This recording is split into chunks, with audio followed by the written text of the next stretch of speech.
Hey kids, Anderson Cowan here, talking today about Antlers. I also review movies on a regular basis over at the Film Vault, as well as CinemAddicts. They're both podcasts, and you can find their links down below. If you like this, like, subscribe, all that good stuff. All right, Antlers. Scott Cooper's Antlers, or Guillermo del Toro's Antlers. So it's based on a short story. Apparently, Guillermo del Toro dug the short story enough to put together a project which became known as Antlers. It was originally called The Quiet Boy, written by Nick Antosca, called The Quiet Boy. Evidently, Guillermo del Toro dug the story enough that he wanted to make it into a feature-length film and call it Antlers. And he approached Scott Cooper in his atmospheric ways to direct the project. It stars Carrie Russell, Jesse Plemons, killing it per usual, and Jeremy T. Thomas, who I had seen only in Righteous Gemstones before. He is the kid, the quiet boy, as it were. So, is this movie worth your time? If you've seen the trailer, you know that it is a creature feature. I dig my creature features when the creature is dig-worthy. The creature in this thing rules. I absolutely love the makeup. There are some corpses here to die for. I mean, it is the Halloween season as I record this, and I have not seen grisly corpses like this maybe ever. These corpses, this makeup, these special effects are phenomenal. They're fantastic. However, the story as a whole has 1 foot in reality, 1 foot in myth, and some thinly veiled preaching is going on, which it's almost like the filmmakers needed it to be more important than it was, and if they had just set out to make strictly a creature feature horror film, I think they would have succeeded and maybe lean more on that. Instead, here's the story. We got Carrie Russell. She plays a teacher in her old town. You get the sense, you learn right away that she moved out of town at some point. She fled because of some trauma, some family trauma. Her brother, Jesse Plemons, still lives in their childhood home in Oregon. I should also say it takes place in Oregon. And she comes back home, and she's a teacher at the local school, and she's got a quiet boy in her class.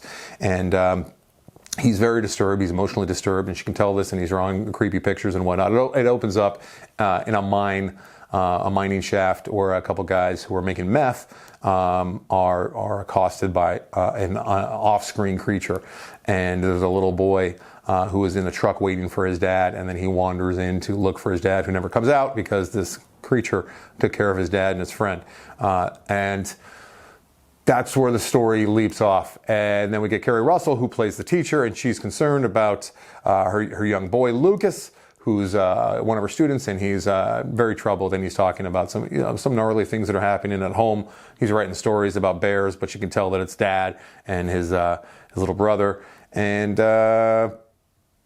I mean, it's really about, it feels like it could have been a sermon, like a Sunday morning sermon about the decay of our society due to drug use and neglect and child abuse, and as well as how awful we are to the environment, with the Native American angle that they got going with the old myth that is this creature that is coming to